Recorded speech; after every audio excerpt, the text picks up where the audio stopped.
আসসালামু আলাইকুম ওয়া রাহমাতুল্লাহি ওয়া বারাকাতুহু। সুপ্রিয় দর্শক শ্রোতা, আজ শুক্রবার পবিত্র জুমাবার।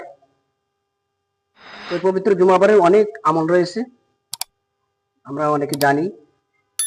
তো এই শুক্রবারের অন্যতম একটি আমল হলো হুজুর পাক সাল্লাল্লাহু আলাইহি ওয়াসাল্লামের প্রতি বেশি বেশি দুরূদ পাঠ করা।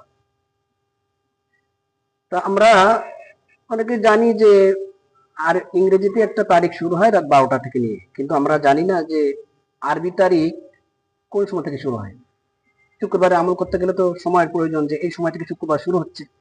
তো সেই হিসেবে আরবি তারিখ শুরু হয় প্রত্যেক সূর্যাস্ত থেকে নিয়ে পরের দিন সূর্যাস্ত পর্যন্ত, এই একদিন, মানে আরবিতে রাতটা আগে শুরু হয়।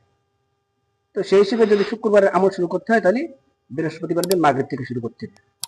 তো এই দিনে বেশি বেশি দুরূদ শরীফ পাঠ করা। তার মধ্যে একটা অন্যতম দুরূদ হলো শুক্রবার দিন আসর নামাজ বা দুরূদটি পাঠ করতে হবে।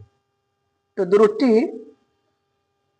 ফজিলত হলো, যদি কোনো ব্যক্তি শুক্রবার দিন আসর বাদ এই দুরূদটি নিজ স্থানে বসে পড়বেন, অর্থাৎ যেখানে নামাজ পড়বেন সেখানে বসে আদায় করবেন। যিনি এই দুরূদটি পাঠ করবেন, আল্লাহ তাআলা ওই ব্যক্তির বিগত জীবনের 80 বছরের গুনাহ মাফ করে দেবেন। সুবহানাল্লাহ, সুবহানাল্লাহ। আল্লাহ তাআলার কত মেহেরবানি দেখেন। অনেক হাদিস থেকে, অনেক কোরআনের আয়াত থেকে জানা যায় যে ছোট ছোট আমলের মাধ্যমে অনেক গুনাহ মাফ করে নেওয়া যায়। তো আমরা অনেক সময় ইউটিউবে বসে থাকি, ফেসবুক নিয়ে বসে থাকি। আমাদের সামনে যদি এরকম কোনো আমলের ঘোষণা আসে, আমরা যদি জানতে পারি, আমরা অবশ্যই সেটা আমল করার চেষ্টা করব। তো আমরা এই দুরূদ শরীফটি শুক্রবারের দিন আমল করব।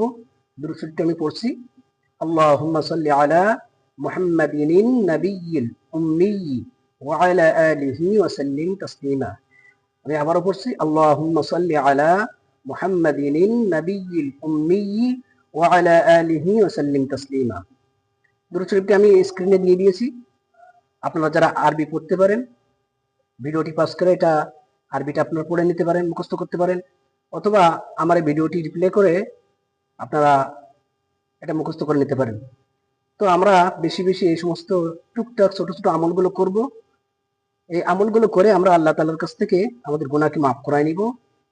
আল্লাহ তাআলা আমাদের সকলকে তৌফিক দান করুন, আমিন।